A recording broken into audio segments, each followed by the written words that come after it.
Ever heard of the term inflation child? Inflation child. Yeah. It's a term for someone born in Germany between World War I and World War II. Oh, wow. During that time of crazy economic upheaval. And that's actually the case for our subject today, Hans Helmuth Sievers. Okay. Talk about making an impact right from the start, right? Yeah. He's not a household name. Right. But HHS, as he's often called, was this incredible illustrator. And his life story, it's just chock full of these little twists and turns. It makes you really think. It's interesting, yeah, to be born into that kind of instability. Almost like it almost sets the stage for a certain resilience. Yeah. A drive to create something lasting. And I think that's what's so compelling about HHS, you know? Yeah. He had this lifelong passion for illustration, even though his path wasn't always easy or clear. And you won't believe some of the people he was hanging out with, at least artistically speaking. Okay. We're talking about influences like Fritz Huysman, Okay. Gerd Grimm, Sure. Saul Steinberg, yeah. Tommy Ungerer, Wow. potentially even Michael M. Prechtel. And each of those names, they represent something important about the art world of that time. Oh, absolutely. Like, take Grimm, for example. You might know him from his captivating fairy tale illustrations. Okay. And you can almost see that influence in some of HHS's work. Yeah. That touch of whimsy. Yeah.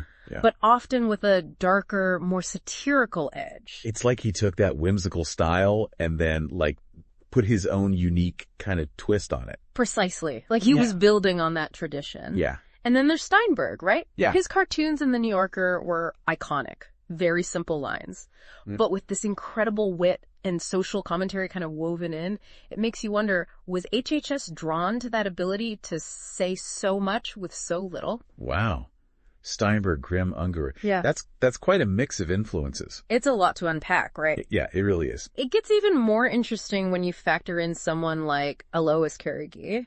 His work had this dreamlike quality, almost like stepping into a fairy tale, but for adults. Right. So you've got HHS pulling from satire, from whimsical storytelling, from these dreamlike atmospheres. Yeah, it's like this artistic melting pot. Yes. But he wasn't just mimicking these artists, right? No. He was creating something new from all these different ingredients. Exactly. Think of it like learning a new language. Okay. But instead of words, it's line work, color palettes, the way he distorts figures to evoke a certain feeling. That's his artistic vocabulary. Okay, so let's unpack this a little bit. Sure. When we talk about HHS's art, Yeah.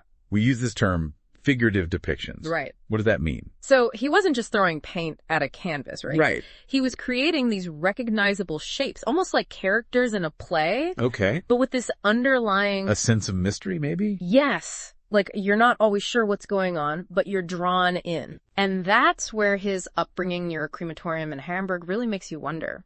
Did that experience, that daily exposure to mortality, did it seep into his work and give it that melancholic undertone we see?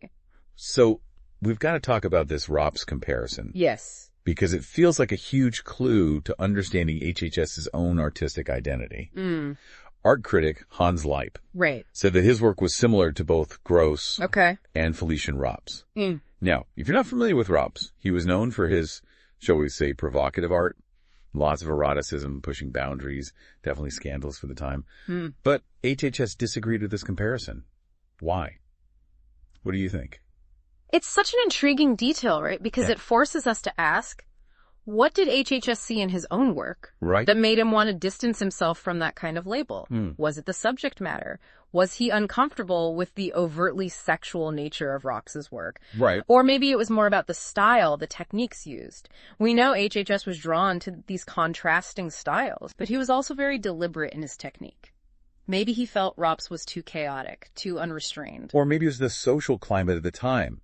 Maybe being associated with that kind of art, even if he admired aspects of Rops's style, was just too risky. Exactly. And that's what makes this deep dive so fascinating. We're left with this delicious mystery. So what does this all mean for you, dear listener? Yeah. We've thrown a lot of names and ideas your way. We have. But here's the thing about art. It's meant to be experienced. So if you're curious about Hans Helmuth Sievers, do a little digging. Search for his illustrations online and see if you can spot those influences we talked about. The Grimm whimsy, the Steinberg wit, that Carnegie atmosphere. And as you're looking, ask yourself, what do you see in his art?